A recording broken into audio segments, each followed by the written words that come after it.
Hey guys, thanks for tuning into my channel. I am reviewing the Echo Shadow X. It's a 3-weight, 11 feet long. I've got it partnered up with the Lamson liquid reel, and I have to tell you, I'm sold. I bought this just about a few weeks ago, and this is really the first trip that I've taken it out and put it through its tests. And even though if you're a traditional fly caster, it does take a little bit of getting used to, because it's just how you present, right? You're really not so much casting.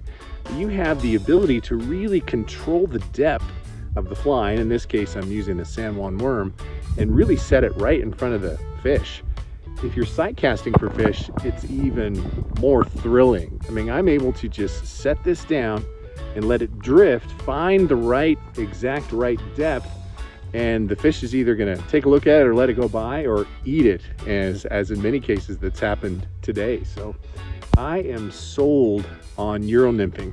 Now, of course, I'm gonna continue with the traditional fly casting and fly fishing just because that's where my heart is. And you know, I'm not gonna shy away from bringing the Euro Nymph setup because it is effective. I've been using the traditional gear now for quite some time on this particular river without any luck. And as soon as I was able to control the precise depth with this Euro Nymphing setup, I got into fish. I mean, check it out. I mean, we're not talking little fish, we're talking massive fish.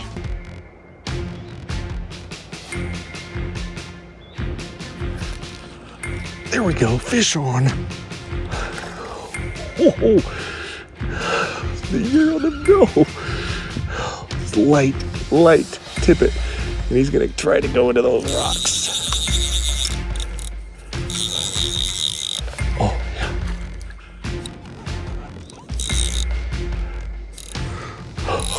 Fish on. Oh, he's huge. Stay out of those trees. Nice. Come on, baby. Oh, beautiful. Oh. Wow, what a gorgeous fish. Look at this thing, beautiful red band. Oh my God, that's a gorgeous fish. On the Euro Nymphing rod. Wow, that really is gorgeous. The Euro Nymphing setup, I am sold. You can just precisely control the depth, where the fly is gonna go, and that guy was just sitting right there in the slot. I brought the worm right down to his face, and as soon as I got to his face, he just turned and ate it. And that's something you can't do with indicators. It's really easy to vary your depth with this Euro Nymphing setup. I'm sold. Ooh, fish on. So the other thing I like about this rod is, of course, it's named the Shadow X, and if you notice, it's got a flat black finish on the rod.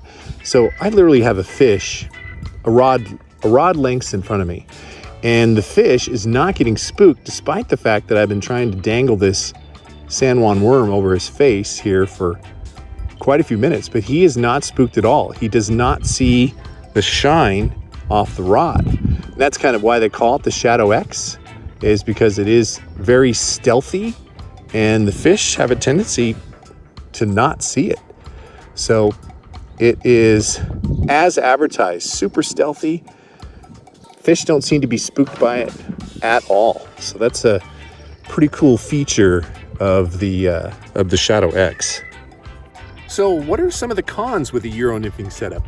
This baby is long. So if you're hiking through the woods or hiking through trails, you really have to manage this rod because it is so long. Euro Nymphing setups are typically 10.5 and 11 feet long. This one happens to be 11 feet long, and it does have a tendency to get snagged as you're walking down the trails. The other is when you net the fish.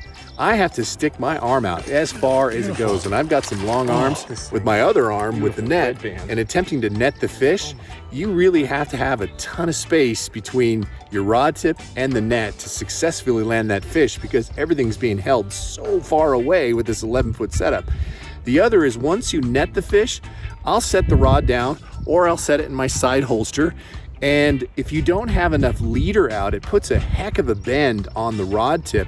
And if that fish decides to run or gets out of the net, it could really easily break the tip of your rod. So the other thing to consider when Euro nymphing is to make sure you have plenty of line still remaining when you set the rod down or set it by your side to net the fish and tend to the fish, because it does put a heck of a bend on the rod. I've never had that issue with my 9-foot rods, and maybe this is just something about getting used to that fact, right? That I need a little bit extra leader and pay a little more attention when I'm tending the fish in the net and ready to release it. So something to consider when you get a rod this long. But the reach, the sensitivity, the control that you have on your fly is really like nothing you can do on a regular fly rod. I'm really happy with this Euro nymphing setup, and I plan to do a lot, both the traditional and have this with me, because why not? It's about catching fish, and if this is what catches you fish over the traditional in a particular setting, then use it.